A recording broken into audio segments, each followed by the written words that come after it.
അസ്സലാമു അലൈക്കും വറഹ്മത്തുള്ളാഹി തആല വബറകാതുഹു. ബഹുമാനപ്പെട്ട ഉസ്താദുമാരെ, പ്രിയപ്പെട്ട കൂട്ടുകാരെ, ലോകത്തിനു മുഴുവൻ കാരുണ്യവാനായി അവതരിച്ച മുഹമ്മദ് മുസ്തഫ സല്ലല്ലാഹു അലൈഹി വസല്ലമ തങ്ങളുടെ സ്നേഹത്തെക്കുറിച്ചാണ് ഞാൻ ഇവിടെ സംസാരിക്കുന്നത്.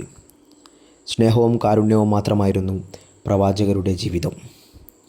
നമ്മുടെ പ്രവാചകൻ മുഹമ്മദ് മുസ്തഫ സല്ലല്ലാഹു അലൈഹി വസല്ലമ തങ്ങൾ മനുഷ്യരോട് മാത്രമല്ല, ലോകത്തുള്ള സകല ജീവികളോടും അളവറ്റ സ്നേഹം കാണിച്ച വ്യക്തിയായിരുന്നു. പ്രവാചകരുടെ മനസ്സിൽ ആരോടും വെറുപ്പോ ദേഷ്യമോ ഉണ്ടായിരുന്നില്ല. തന്നെ ഉപദ്രവിച്ചവരോട് പോലും അവിടുന്ന് പുഞ്ചിരിയോടെ പുറത്തു കൊടുക്കുകയും അവർക്കായി പ്രാർത്ഥിക്കുകയും ചെയ്തിരുന്നു. കുട്ടികളോട് പ്രവാചകൻ പ്രത്യേക സ്നേഹം കാണിച്ചിരുന്നു. വഴിയിൽ കുട്ടികളെ കണ്ടാൽ അവിടുന്ന് അവരെ കെട്ടിപ്പിടിക്കുകയും കുശലാന്വേഷണം നടത്തുകയും ചെയ്യുമായിരുന്നു. വലിയവരും ചെറിയവരുമെന്നും വ്യത്യാസമില്ലാതെ എല്ലാവരോടും എളിമയോടെ സംസാരിക്കാൻ നബി സല്ലല്ലാഹു അലൈഹി വസല്ലമ തങ്ങൾ ശ്രമിച്ചു. മനുഷ്യരോട് മാത്രമല്ല, മൃഗങ്ങളോടും പക്ഷികളോടും പ്രവാചകൻ വലിയ കരുണ കാണിച്ചു. ഒട്ടകത്തിന് അമിതമായി ഭാരം കയറ്റിയ ആളോട് പ്രവാചകൻ ദേഷ്യപ്പെടുകയും അതിനോട് കരുണ കാണിക്കാൻ ഉപദേശിക്കുകയും ചെയ്തു.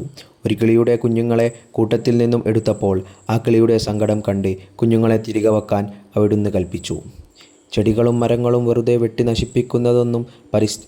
വെറുതെ നശിപ്പിക്കരുതെന്നും പരിസ്ഥിതിയെ സംരക്ഷിക്കണമെന്നും നബി സല്ലല്ലാഹു അലൈഹി വസല്ലമ തങ്ങൾ നമ്മെ പഠിപ്പിച്ചു. മറ്റുള്ളവരെ സ്നേഹിക്കാനും സഹായിക്കാനും ജീവികളോട് ദയ കാണിക്കാനുമാണ് നബി സല്ലല്ലാഹു അലൈഹി വസല്ലമ തങ്ങൾ നമ്മോട് ആവശ്യപ്പെട്ടത്. പ്രവാചകനെ സ്നേഹിക്കുക എന്ന് പറഞ്ഞാൽ അവിടുത്തെ മാതൃകാപരമായ ജീവിതം നമ്മൾ പിന്തുടരുക എന്നതാണ് അർത്ഥം.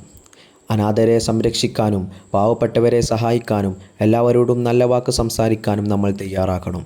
നമുക്ക് ആ സ്നേഹപ്രവാചകരുടെ മാതൃക പിന്തുടരാം. നബി സല്ലല്ലാഹു അലൈഹി വസല്ലമ തങ്ങൾ കാണിച്ചു തന്ന സ്നേഹവും കരുണയും നമുക്ക് ജീവിതത്തിൽ പകർത്താൻ അള്ളാഹു നമ്മെ അനുഗ്രഹിക്കട്ടെ എന്ന് പ്രാർത്ഥിക്കുന്നു. ഇത്രയും പറഞ്ഞുകൊണ്ട് ഞാൻ എൻ്റെ പ്രസംഗം ഇവിടെ അവസാനിപ്പിക്കുകയാണ്. അസ്സലാമു അലൈക്കും വറഹ്മത്തുള്ളാഹി തആല വബറകാതുഹു.